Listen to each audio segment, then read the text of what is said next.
What's going on, everyone? It has been almost 3 weeks since the suspension of Triple Dark Raid, Jango Fett, and DJ. And I wanted to come back and review this article posted by FFG because there's a few things in here that, well, I think are interesting, but also at the last paragraph, some things that I think are maybe on the side of, well, concerning for the next set and how they're going to be handling things going forward. Because this might start creating a spiraling effect that I think might need to be adjusted for future set design. But I think overall, the community is in a much better spot. So no matter what is said about kind of, okay, Jango Fett, Triple Dark Raid, and DJ in the first place, I think the response from FFG has been a good one. And I also wanted to just kind of touch on that community perspective.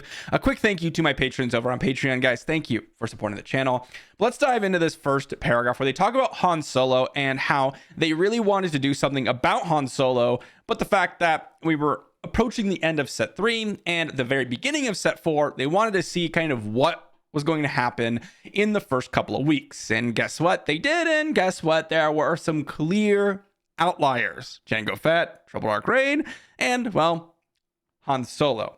So they went ahead and tackled all 3 of them. It's part of the reason why they waited. I think that was a reasonably smart decision. I think that what we went over, especially in the first weeks of the major tournaments, I mentioned in the first set of major tournaments where we had like 100 to 400 player tournaments, I mentioned, yeah, Jango Fett's probably on the chopping block. And then we had the second week where it was, well, even more dominant from Jango in some situations. And yeah, that's pretty much why Jango Fett was a huge target by FFG. And so it kind of fit into that whole, okay, yeah, these 2 decks, Jango Fett and DJ, are really dominating the meta. And then, of course, just Triple Dark Raid in general was an outlier in terms of a card. They talk about each individual one, really specifically Triple Dark Raid, basically that, hey, we designed Triple Dark Raid with this really powerful option, and it was so powerful, in fact, that when set 2 released, it was useful. A card that purely relies on a specific trait in a game that only had 2 sets and was still able to be played to good effect just goes to show you how powerful this card truly was. And as we got more and more, especially with Jump to Lightspeed, because Jump to Lightspeed was a vehicle focus set, my goodness, did it really increase the power level. And I think Triple Dark Raid would have just increased out the wazoo. This was an interesting one because we talked about Triple Dark Raid and people talked about, okay, maybe we should do Triple Dark Raid as the ban instead of Jango Fett. And it really was getting out of hand. And with the ban, and with the meta afterwards, a lot of people have appreciated the Triple Dark Raid. The Triple Dark Raid just absolutely, completely changed up the matchups, especially in the mid to late game portion of the game against some of these decks. It was sometimes impossible just to play around certain cards because if they had a Triple Dark Raid, it could be any card for the most part off the top of their deck. And it just made things completely oppressive. So this is absolutely something that not only was creating archetypes that allowed them to win games and tournaments, but also just kind of one that felt really out of your control and really something that was tough to play against. So I don't think anyone's really missing Triple Dark Raid all that much, especially since most decks weren't playing it with the exception of Jango and Boba 4. And I think both those lists were definitely on people's bad side. Boba before less so, but Jango Fett especially. Of course, they talked about Jango Fett, and yes, of course, Triple Dark Raid is a huge portion as to why Jango Fett was so strong. But Jango Fett also got IG 2000, War Juggernaut, Devastator, all cards that were absolutely gross. He deploys, and you get to take away the key thing that people really want to do in this game, which is take actions. When you prevent people from playing the game, and we'll talk about this more with DJ as well, it is the most frustrating thing that you can do. It's more frustrating and more of something that really, really makes people kind of quit the game than control decks. So many people were just absolutely bashing control decks. if you all had paid attention to my previous videos where I played some of the decks in the past, like Bossk Blue, Iden Double Blue, Luke Double Blue, these more controlling decks, the vast majority of comments were all, wow, another control deck. Like, you are the player we hate, like all this stuff. Not out of, hatred towards me or whatever, but out of hatred towards the style of play that really the whole goal is your strategy is to prevent your opponent from doing anything. That's your strategy. And guess what? Django does that, but to a level where it makes things even worse because you get to do what you want to do, which is I get to play my units at least, but then you can't finish the job, which is actually attack with them. So you're sitting with these useless, basically piles of bricks on the board because you're just constantly getting exhausted. So Jango Fett, definitely something that even if they were to just ban Triple Dark Raid and leave Jango Fett in the format, people just don't want to see Jango Fett anymore. Just the overall ability to completely neuter your opponent's options by exhausting everything every turn was just something that people didn't want to fight. And I can tell you 100% that people are significantly more enjoying the meta with Jango Fett gone. And again, when we talk about preventing people from playing the game, that's part of the reason why DJ was the one who was on the chopping block for the Han Solo list. These two, Jango Fett and Triple Dark Raid, were kind of just on the chopping block just because of how powerful Jango Fett was. DJ was kind of a result of set 3 dominance. If you look at set 4, Han really wasn't something that was dominating. It wasn't something that was necessarily even needed to be banned. Like, yes, it probably would have done well, and maybe would have brought up to set 3 levels. So I think there is something to consider there. And I don't think they did anything wrong with banning DJ because, again, it comes from the core premise where it prevents you from doing things that you actually want to do in the game. Jango's exhausting your units, preventing you from attacking and taking actions. And DJ, arguably something even worse, is stealing your resources. So many people were talking about how, okay, maybe we just errata Han to not have the ability to destroy resources. But guess what? DJ still would exist. And even if you can't steal or destroy the resource and steal it permanently, well, the overall action of preventing you from playing your events, units, etc., because you have no resources, and not only that, but your opponent gets more resources, is something that never bodes well for a trading card game in terms of players' experience. And at the end of the day, that is the goal. Now, when they talk about all this stuff, hey, we have Django, which is oppressive to just get these new cards and then do these insane things and exhaust all your units, or Triple Dark Raid that like gives you this trump card at any point in the game, or DJ that just makes it so the game is unplayable in certain matchups because your leader deploys too late and they just get to steal your resource and absolutely run you over. But did that work? Are people happy with these? And I would say the vast majority of community feedback is that, yeah, these bans actually did work. Triple Dark Raid certainly would have gotten even stronger with the addition of set 5 and set 6. Jango Fett, really oppressive, really something that just makes you kind of want to surrender early on in the game. And DJ has these turns where it just puts you in such a dump that, again, similar to Django, you hit that DJ stealing your resource turn and it is feeling like game over. Without all that, a lot of people are in a better spot in terms of just enjoying the game. But then here's where we go into the looking forward category. And I think this is where it gets a little bit interesting, especially with the addition of a lot of the spoilers from set 5. And to be honest, there's not been that many. And that's what is probably even more worrying. What you'll see here, they talk about Triple Dark Raid and how that was a relatively acceptable card at the time it was created with its high power level offset by its sense of risk. But the dramatic influx of vehicle units in Jump to Lightspeed, but also, the just next set in Twilight Republic just gave you more options, okay? And that's absolutely true. But I think that this might start to become a little bit of a trend for these next couple of sets.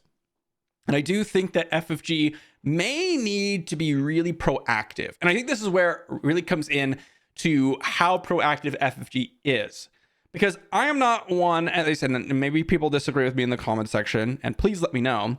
But if they make a design mistake, obviously not amazing, not something that we want to have happen, but it's going to happen.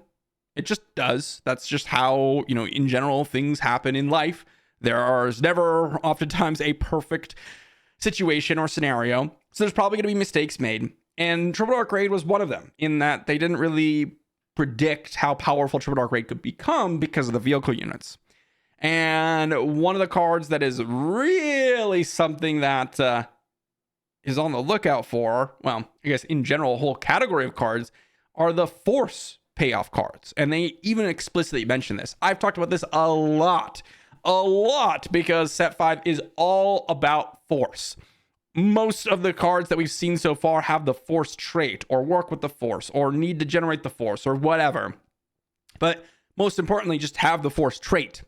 And we see cards back from set 1 in particular that deal with Jedi, Force, etc. Force Throw is the key card in this example, and I think probably the one that's the scariest to come out and to potentially dominate the format in set 5. When that was created, there were very little Force units. Decks would almost be created like Chirrut Red back in set 1 to benefit from the Force trait on the unit itself, on the leader. Oh, it's the earliest to deploy Force leader. That was literally the selling point for Chirrut. Go back and watch my tier list videos back from set 1. Go back and watch people's initial Chirrut Red decks. I don't even know who created the initial one, but they said the exact same thing. It was, guys, we played Chirrut because he's hard to kill outside of like takedown, and which means you can get things like Jedi Lightsaber or upgrades on him, and you can get Force Throw off because he's an early deploy Force leader. Well, now we have multiple 5 resource, deployable Force leaders. And guess what? Something like a Quinlan has really taken advantage of Force Throw. And that's not even considering a whole set dedicated to Force cards. This is where I say we're going to need FG to be proactive, because I think cards are going to be probably problematic when set 5 comes. And we're going to see Force Throw, maybe Jedi Lightsaber, maybe Force is with me, maybe these types of cards that previously were really powerful, but needed the specific things to line up. Well, suddenly those specific things to line up are consistent and happening all the time. Yeah, Force Throw especially, I think is going to be on the chopping block. But hopefully going forward when they're designing these sets, they will have a little bit more of precognition when it comes to designing certain cards like Triple Dark Raid, like Force Throw, etc. And at the end of the day, I just hope that FG is paying attention and responding to community feedback, because at the end of the article and at the end of this excursion into the 3 suspensions and figuring out what the community has said and what they are at or where they're at the current moment, the community voiced their concerns. DJ's unfun, Triple Dark Raid's unfun, Jango's unfun, they're pretty dominant, potentially oppressive. We need to do something about it. FG sits there for 2 weeks, analyzes the meta. Okay, we agree with you. Immediate suspension. That is very quick, and we didn't have to live very long with that meta. Yes, it happened. Yes, okay, that's not great, but it was responded to quickly. And as long as they keep up that style, I think that this is going to be completely fine. And it looks like they are, right? It looks like they are. They aren't going to be making anything preemptively, right? They're not going to be preemptively suspending Force Throw before set 5 comes out, but they're going to be looking at tournament data, acknowledging mistakes, and listening to community feedback. Obviously, you don't want to suspend any card because that limits the card pool, and that's something that no one wants to have happen. But it's much worse to sit back and kind of let a lot of these things fester, as we've seen with the competitive scene with Magic. Oh my gosh, there was a horrible time in the past, 10 years. There have been some pretty horrible times where the tournaments are just completely devoid of interesting watching from a viewer's perspective, or just people are completely quitting the format because they take so long to make decisions. And yes, they always bounce back for the most part because Magic is such a popular game. But the key there is when you do have an overwhelming amount of not only feedback, but also a good amount of evidence to support these analysis. Yeah, make the decision and make it quickly so we can move on and hopefully enjoy a lot of the other cards that the sets have to offer. So when we're looking into the future at set 5, yeah, I do think, I'm going to call it now, I do think Force Throw and cards of that nature are going to be the first ones on the chopping block. And I'm not sure if it's going to be guaranteed, okay, this needs to be banned or anything like that. But if there is one, those are the cards that we're looking at, and potentially even some leaders as well. Something like a Quinlan could be on the chopping block, etc., right? Depending on how dominant they are in this meta. But more importantly, how much synergy they're going to provide for these Force cards. We've only seen a small snippet of the like starter deck or the beginner deck kit. And it's already looking like Force Throw is going to be significantly better. I can't wait to see the rest of it. And I'm hoping there's a Revan. Fingers crossed. We even went over the leaks the other day. But hopefully FFG realizes this and they're going to be kind of watching the format, especially in the early weeks. And hopefully with the same decision that they make here. Not saying that they should ban Force Throw. Like, I think Force Throw is an interesting card. But if it is oppressive to the point where it just feels like every deck's running Force Throw and every single deck is doing the same Force strategy because of how powerful those cards were, well, then maybe we need to reanalyze and make some suspensions. So I do think this is something just kind of related to early TCGs when you're producing all these really interesting cards and you're creating these cards and you only have so many cards to play with. You really limit how much testing and how much potential these cards can have just because you actually haven't developed enough of the game yet.